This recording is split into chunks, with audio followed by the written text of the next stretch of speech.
உச்ச நீதிமன்றமே, தமிழக கிளை ஹைகோர்ட்டு நீதிமன்றமே, பேனர் கலாச்சாரம் தலை தூக்கிவிட்டது. 3 அடிக்கு 3 அடிக்கு கொடிக்கம்பம் வச்சுருக்காங்க. 3 அடிக்கு 3 அடி ஊர் முழுவதும் கொடிக்கம்பம். பேனரு ஒரு பேனர் குறைந்தது 20,000, 30,000, 50,000 இருக்குங்க.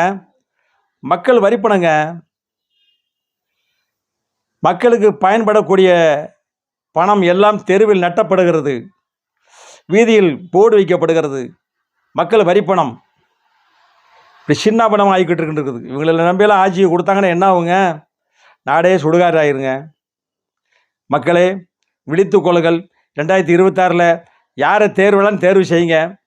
உங்கள் இஷ்டம். நான் பொதுநலவாதி, சமூக ஆர்வலர், டிராபிக் ராமசாமி வழி வந்தவர். அதனால தைரியமாக பேசுகிறேன். எனக்கு ஒன்றும் பயம் கிடையாது. இப்போ கண்ணாபரேஷன் பண்ணிக்கிறதுனால தான் அந்த கண்ணாடி போட்டிருக்கேன். அழகுக்காக போடலை. சில பேர் அழகுக்காக போடுவாங்க, யாரை பார்க்குறோன்னு தெரியக்கூடாதுங்கிறதுக்காக போடுவாங்க. நான் அப்படிலாம் போடலை. கண்ணாபரேஷன் பண்ணிக்கிறதுனால போட்டிருக்கேன். எந்த ஒரு அரசியல்வாதிட்டு போய் 100 ரூபா கழுங்க கொடுக்க மாட்டான், 500 கொடுக்க மாட்டான். இவர் வாராருன்னு சொன்ன உடனே பாருங்கள், 20 அடிக்கு 20 அடிக்கு பேனர் வச்சுருக்காங்க. பெரிய பெரிய பேனருங்க. மதுரை மாவட்டம் முழுவதும் இருக்குங்க. அநியாயம் பண்ணுறாங்க மக்கள் வரிப்பணத்தை. இப்படி பணத்தை போட்டு கொட்டுறது.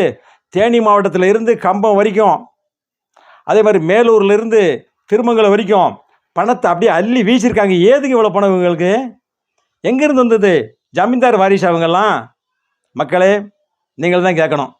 நன்றி, வணக்கம். நெக்ஸ்ட் வரேன். வணக்கம். ராமச்சந்திரன், மதுரை, சென்னை.